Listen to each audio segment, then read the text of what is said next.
The rain had been falling since sundown, turning the blacktop into a slick mirror. Wipers groaned across the windshield as Harold Finch guided the number 7 bus along the empty stretch of highway. His back ached from 12 hours behind the wheel, but there were still miles to cover before he could hand over the keys. Most seats were filled with the usual faces, shift workers with heavy eyes, a couple of students scrolling through phones, a man in uniform asleep with his cap tilted low. It was a tired crowd, silent except for the rumble of the engine and the occasional cough. Harold knew them all by type, if not by name, but one passenger was different. A girl maybe 12 sat pressed against the far window. Her red hoodie looked too large, sleeves swallowed her hands. She hadn't moved since she boarded, not even to meet Harold's eyes when he greeted her. That stillness gnawed at him. At the next stop, a man climbed aboard. Mid-40s, lean, restless eyes. He scanned the rows before sliding into the seat beside her. Too close. The girl stiffened, shoulders rising almost to her ears. Harold's gut tightened. Families didn't always look alike, but something about the way she shrank told him this wasn't kinship. He forced himself to focus on the road, but habit pulled his eyes back to the mirror. That's when he saw it. Her hand lifted, quick and uncertain, thumb folded across her palm before the fingers closed over it. Subtle. Easy to miss unless you were looking. Harold's breath caught. He had read about it once, a help signal meant for moments exactly like this, when you couldn't speak, when danger was too close. Was he imagining it? Testing him? He glanced again. She did it once more, smaller this time. Her gaze locked on the mirror. The wheel trembled under Harold's grip. He thought of his daughter at that age, long gone now, and what it would have meant if someone, anyone, had seen her fear and acted. He tasted copper in his mouth, the sharp tang of adrenaline. At the next intersection, Harold made a choice. Instead of cruising on, he pulled the bus sharply to the shoulder. Brakes hissed, lights flickered, and the bus groaned to a halt. "Mechanical problem," he said over his shoulder, voice level, though his pulse hammered. "We'll be here a while."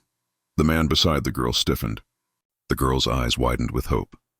The bus had fallen silent, every passenger sensing a tension they couldn't yet name. Harold reached for the radio at his side. His thumb hovered over the call button. The storm outside battered the windows, but inside, the real storm was just beginning. The bus idled on the shoulder, engine humming low, wipers squealing against the windshield. Harold kept his eyes forward, but the mirror showed him everything he needed to see. The man beside the girl shifted uneasily, jaw working, fingers drumming on his thigh. The girl sat rigid, hands in her lap, gaze fixed on Harold's reflection like a lifeline. "Problem with the brakes," Harold said, tapping the dashboard as if testing switches. His voice came out calm, almost casual, though his heart hammered hard enough to shake him. "We'll wait it out till I get clearance." The man leaned into the aisle. "We can walk. It's just a couple miles into town." His tone was smooth, too rehearsed. Harold turned slightly, his broad frame blocking the narrow aisle. "Bus doesn't move. Nobody leaves until it's checked. Company rules." He let the words hang, firm but quiet. The other passengers stirred. A veteran near the front straightened in his seat, eyes narrowing. 2 night shift workers exchanged glances, muttering low. Tension rippled down the rows like static. The man's jaw tightened. "You don't understand," he said, his hand gripping the seat back hard enough to whiten his knuckles. "She's my—" The girl's voice broke through, trembling but clear. "No, I'm not." It was barely more than a whisper, but in the close air of the bus, every soul heard it. The silence afterward was heavier than thunder. Harold's throat tightened. His thumb found the radio. Static crackled, then a dispatcher's voice answered. He gave the location, words clipped, steady. "Possible child in danger. Request immediate response." The man cursed under his breath, sinking back into the seat. His eyes darted from the window to the passengers now watching him with open suspicion. He wasn't in control anymore. Minutes dragged. Rain streaked down the glass, headlights from passing cars casting ghostly shapes inside. Harold kept the bus in idle, one hand near the door release, the other still on the wheel. When the distant blue lights finally bled through the fog, Harold exhaled a breath he hadn't realized he'd been holding.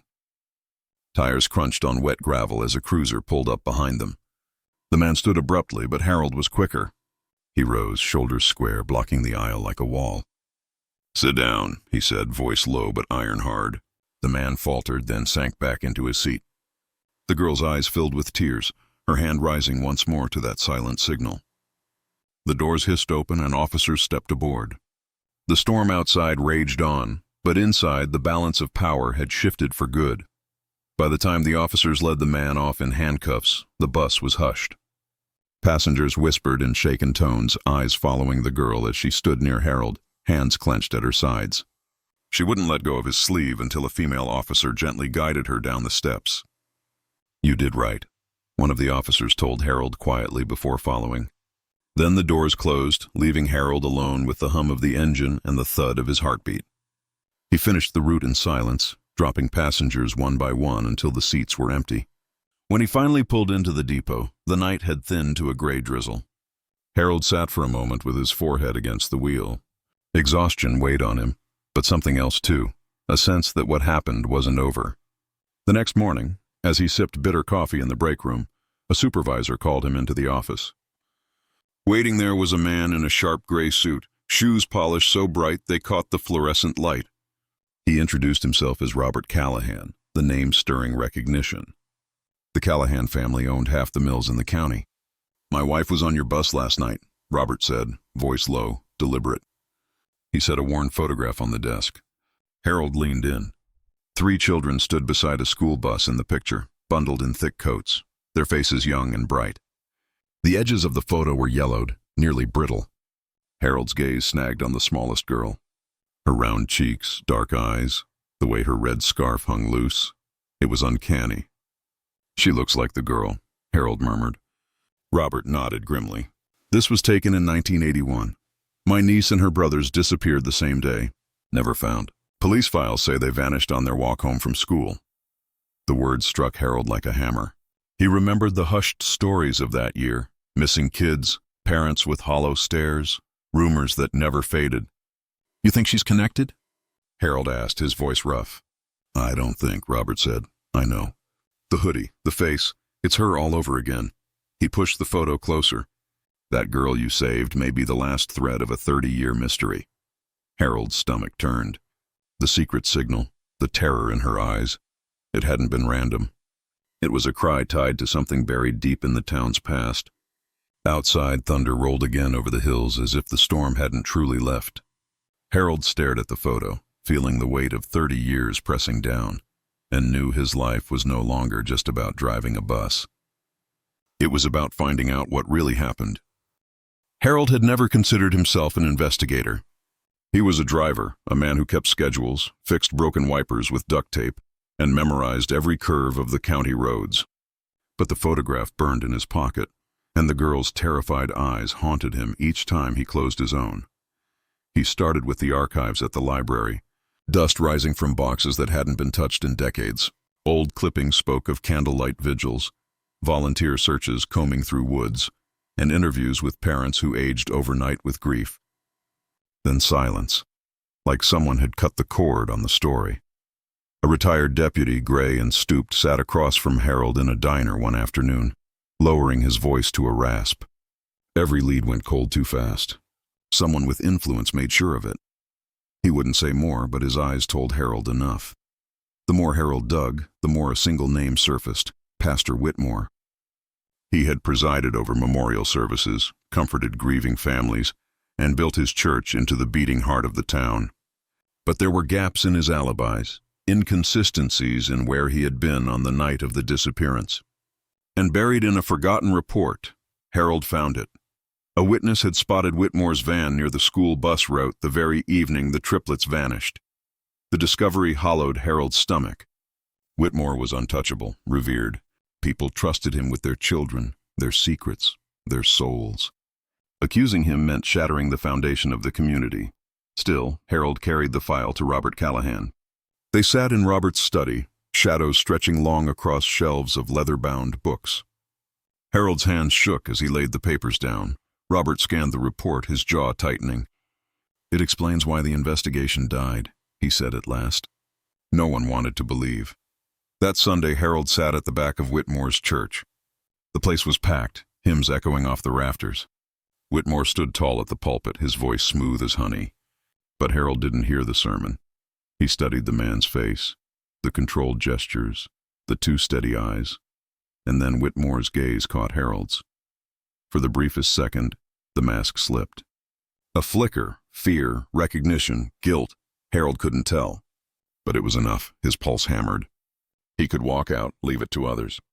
Or he could stand right here, among the pews, and force the truth into the light.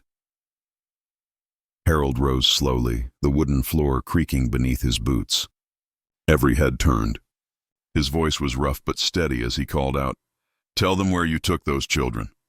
The sanctuary fell silent, the hymn book in Whitmore's hand slipping just a fraction. And in that crack, Harold saw the truth straining to break free. The church erupted into chaos. Gasps and murmurs rolled through the pews like a wave, people twisting in their seats to see Harold standing, tall and unshaken.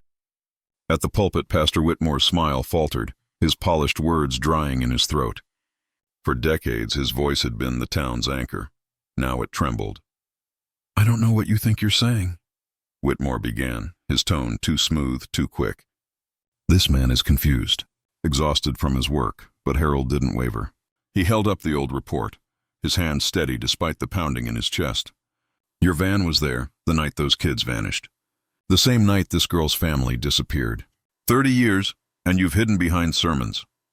His words cut through the sanctuary like glass. From the side doors, uniformed officers entered, moving deliberately. Robert Callahan followed close behind, his presence commanding silence. He stepped forward, his voice ringing with authority. "It's over, Whitmore. Too many threads tie back to you." Whitmore's mask cracked then, sweat beading his forehead, eyes darting as if searching for allies. But the congregation, once so loyal, leaned away, whispers sharpening into accusations. Mothers pulled their children closer. Fathers stood, glaring. The trust he had fed on for decades collapsed in an instant. When the officers clasped his wrists in steel, Whitmore finally spoke, not a denial but a hiss. "You don't know the whole of it." His eyes flicked toward Harold, a venomous promise of secrets yet to surface. They led him out through the drizzle, the hymn banners flapping in the cold draft. In the days that followed, the town buzzed with shock and grief. For every family, wounds reopened, but so did the chance to heal. The girl Harold had saved was placed in careful hands, her identity slowly pieced back through records and memories. She wasn't one of the vanished triplets herself, but she carried the thread that pulled Whitmore's mask away. A niece of theirs, hidden in plain sight, taken to erase the past. At the depot, Harold returned to his bus. Yet when he pulled onto the highway, the familiar hum felt different. Cars honked in greeting, passengers clasped his hand, strangers offered free coffee. Even the tough-skinned truckers at the roadside diner tipped their hats. His single act of compassion had echoed through the community, binding it in a way he hadn't thought possible. One evening, Robert Callahan met him at the curb with the girl at his side. Her eyes were clearer now, her voice steadier. "Thank you for stopping," she whispered. Harold knelt, his throat tight. "You were brave enough to ask." "That's what saved you." Robert laid a hand on Harold's shoulder. "We're starting a program in your name, training every driver to see what you saw." As the sun dipped low, painting the wet asphalt gold, Harold climbed back behind the wheel. The storm had passed, but its lessons stayed. Kindness, he realized, wasn't small. It multiplied, carried forward like the bus itself, never stopping, always moving toward the next chance to change a life.